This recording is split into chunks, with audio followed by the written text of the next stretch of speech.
Assalamualaikum warahmatullahi wabarakatuh. Welcome back to my channel, Aristoria back with me, Rehan Azrakim. And today we are going to read a story written by Lewis Carroll, a famous story that most of us already know, and the title is Alice's Adventure in Wonderland. All right. Now, started with chapter 1. Down the rabbit hole. Alice was beginning to get very tired of sitting by her sister on the bank and of having nothing to do. Once or twice, she had peeped into the book her sister was reading, but it had no picture or conversation in it. And what is the use of a book, thought Alice, without pictures or conversation? So she was considering in her own mind, as well as she could, for the hot day made her feel very sleepy and stupid, whether the pleasure of making a daisy chain will be worth the trouble of getting up and picking the daisies, when suddenly a white rabbit with pink eyes ran close by her. There was nothing so very remarkable in that, nor did Alice think it is so very much out of the way to hear the rabbit say to itself, oh dear, I shall be too late. When she thought it over afterward, it occurred to her that she ought to have wondered at this. But at the time, it all seemed quite natural. But when the rabbit actually took a watch out of its waistcoat pocket and looked at it, and then hurried on, Alice started to her feet, for it flashes across her mind that she had never before seen a rabbit with either a waistcoat pocket or a watch to take out of it. And curiosity, she ran across the field after it and was just in time to see it pop down a large rabbit hole under the hedge. In another moment, down went Alice after it, never once considering how in the world she was to get out again. The rabbit hole went straight on like a tunnel for some way, and then dipped suddenly down. So suddenly that Alice had not a moment to think about stopping herself before she found herself falling down what seemed to be a very deep well. Either the well was very deep or she fell very slowly, for she had plenty of time as she went down to look about her and to wonder what was going to happen next. First, she tried to look down and make out what she was coming to, but it was too dark to see anything. Then she looked at the side of the well and noticed that they were filled with cupboards and bookshelves. Here and there she saw maps and pictures hung upon pegs. She took down a jar from one of the shelves as she passed. It was labeled orange marmalade, but to her great disappointment, it was empty. She did not like to drop the jar she did not like to drop the jar for fear of killing somebody underneath. She managed to put it into one of the cupboard as she fell past it. Well, thought Alice to herself, after such a fall as this, I shall think nothing of tumbling downstairs. How brave they will all think me at home. Why, I wouldn't say anything about it, even if I fell off the top of the house, which was very likely true. Down, down, down. Would the fall never come to an end? I wonder how many miles I've taken by this time, she said aloud. I must be getting somewhere near the center of the earth. Let me see. That will be 4,000 miles down, I think.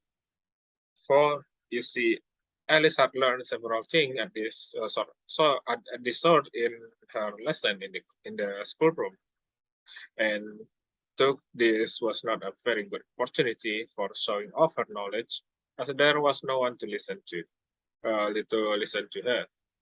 Still, it was good practice to say it over. Yes, that's about the right distance, but then I wonder what latitude or longitude I've got to.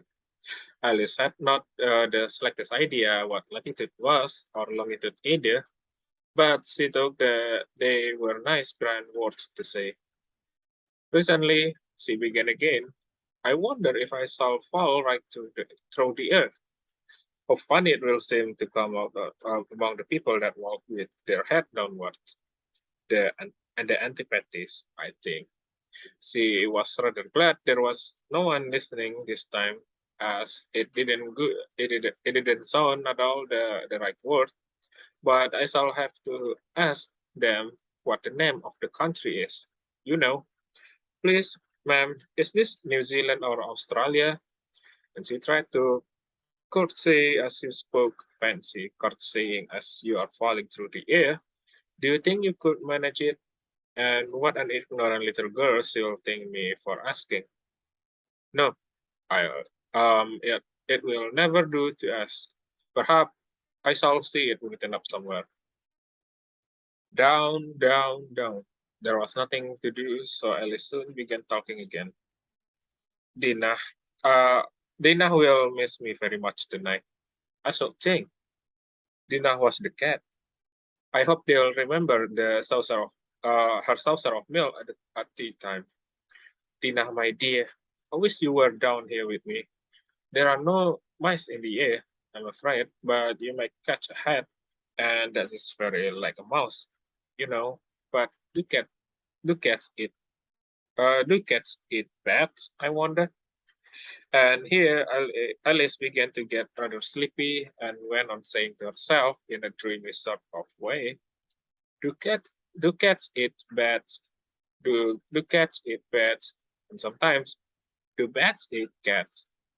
For you see, as she couldn't answer either question, it didn't much matter which way she put it. She felt that she was losing off and had just begun to dream that she was walking hand in hand with Dina and was saying to her very earnestly, "Now, Dina, tell me the truth. Did you ever eat a bat?" When suddenly, thump, thump, down she came upon a heap of sticks and dry leaves, and the fall was over. Alice was not a bit hurt, and she jumped up on her feet in a moment. She looked up, but it was all dark overhead. Before her was another long passage, and the white rabbit was still in sight, hurrying down it. There was not a moment. There was not a moment to be lost. To be lost away. Away. There was not a moment to be lost. Away went Alice like the wind, and was just in time to hear it say as it turned a corner, "Oh, my ears and whiskers! How late it is getting." She was close behind it when she turned the corner, but the rabbit was no longer to be seen. She found herself in a long, low hall, which was lit up by a row of lamps hanging down the roof. There were doors all round the hall, but they were all locked. And when Alice had been all the way down one side and up the other, trying every door, she walked sadly down the middle, wondering how she was able to get out again. Suddenly, she came upon a little three-leg table, all made of solid glass. There was nothing on it but a tiny golden key, and Alice's first idea was that this might belong to one of the doors of the hall. But alas, either the locks were too large or the key was too small, but at any rate, it would not open any of them. However, on the second time round, she she came upon a low curtain that she had not noticed before, and behind it was a little door about 15 inches high. She tried the little golden key in the lock, and to her great delight, it fit. Alice opened the door and found that it led into a small passage, not much larger than a rat hole. She knelt down and looked along the passage into the loveliest garden you ever saw. How she longed to get out of that dark hall. and wander about among those beds of bright flower and those cool fountains. But she could not even get her hand through the doorway, and even if my head would go through to, to, uh, the, to poor Alice, it would be of a very little use without my shoulders. Oh, how I wish I could shut up like a telescope. Could I shut up like a telescope? I think I could if I only know how to begin. For you see, so many out of the way things had happened lately that Alice began to think that very few things indeed were really impossible. There seemed to be no use in waiting by the little door, so she went back to the table, half hoping she might find another key on it, or at any rate a book of rules for shutting people up like telescope. This time she found a little bottle on it, which certainly was not here before, said Alice, and tied round the neck of the bottle was a paper label with the word "Drink Me" beautifully printed on it in large letters. It was all very well to say "Drink me," but the wise little Alice was not going to do that in a hurry. No, I'll look first, she said, and see whether it is marked poison or not. For she had read several nice little stories about children who had got burned and eaten up by wild beasts and other unpleasant things, all because they would not remember the simple rules their friend had taught them, such as that a red hot poker will burn you if you hold it too long, and that if you cut your fingers very deeply with a knife, it usually bleeds. And she had never forgotten that. If you drink much from a bottle marked poison, it is almost certain to disagree with you sooner or later. However, this bottle was not marked poison, so Alice ventured to taste it, and finding it very nice, it had in fact a sort of mixed flower of cherry tart, custard, pineapple, roast turkey, toffee, and hot buttered toast. She very soon finished it all. What a curious feeling, said Alice. I must be setting up like a telescope. And so it was indeed. She was now only 10 inches high, and her face brightened up at the thought that she was now the right size for going through the little door into that lovely garden. First, however, she waited for a few minutes to see if she was going to shrink any further. She felt a little nervous about this. For it might end, said Alice to herself. It might going out altogether like a candle. I wonder what I should be like then. And she tried to fancy what the flame of a candle looks like after the candle is blown out.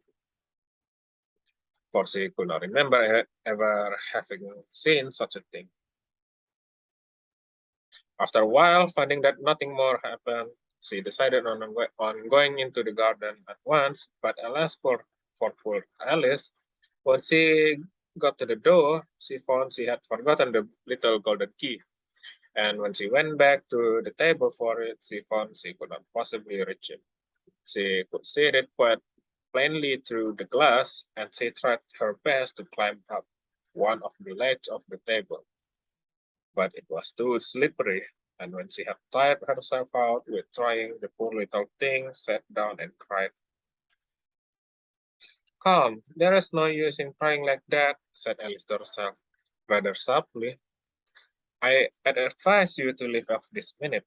She generally gave herself very good advice, though she very seldom followed it. And sometimes she scolded herself so severely as to bring tears into her eyes, and once she remembered trying to box her own ears for having cheated herself in a game of croquet she was playing against herself. For this curious child was very fond of pretending to be two people, but it is no use now, though poor Alice, to pretend to be two people.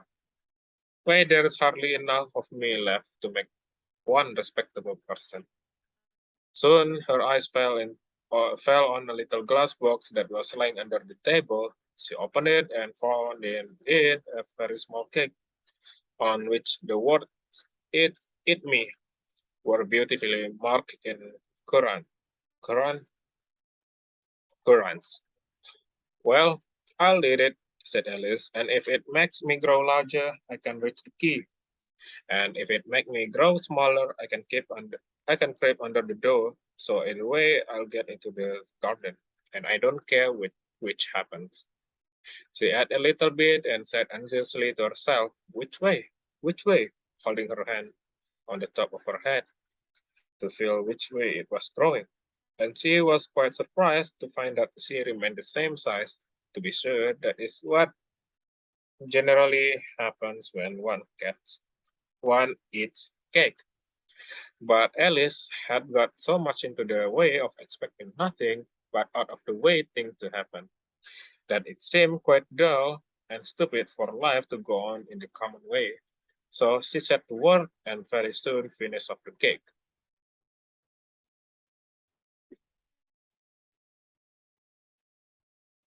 And that's it for the chapter one. And be sure to subscribe and wait for the next chapter. See you later. Assalamualaikum warahmatullahi wabarakatuh.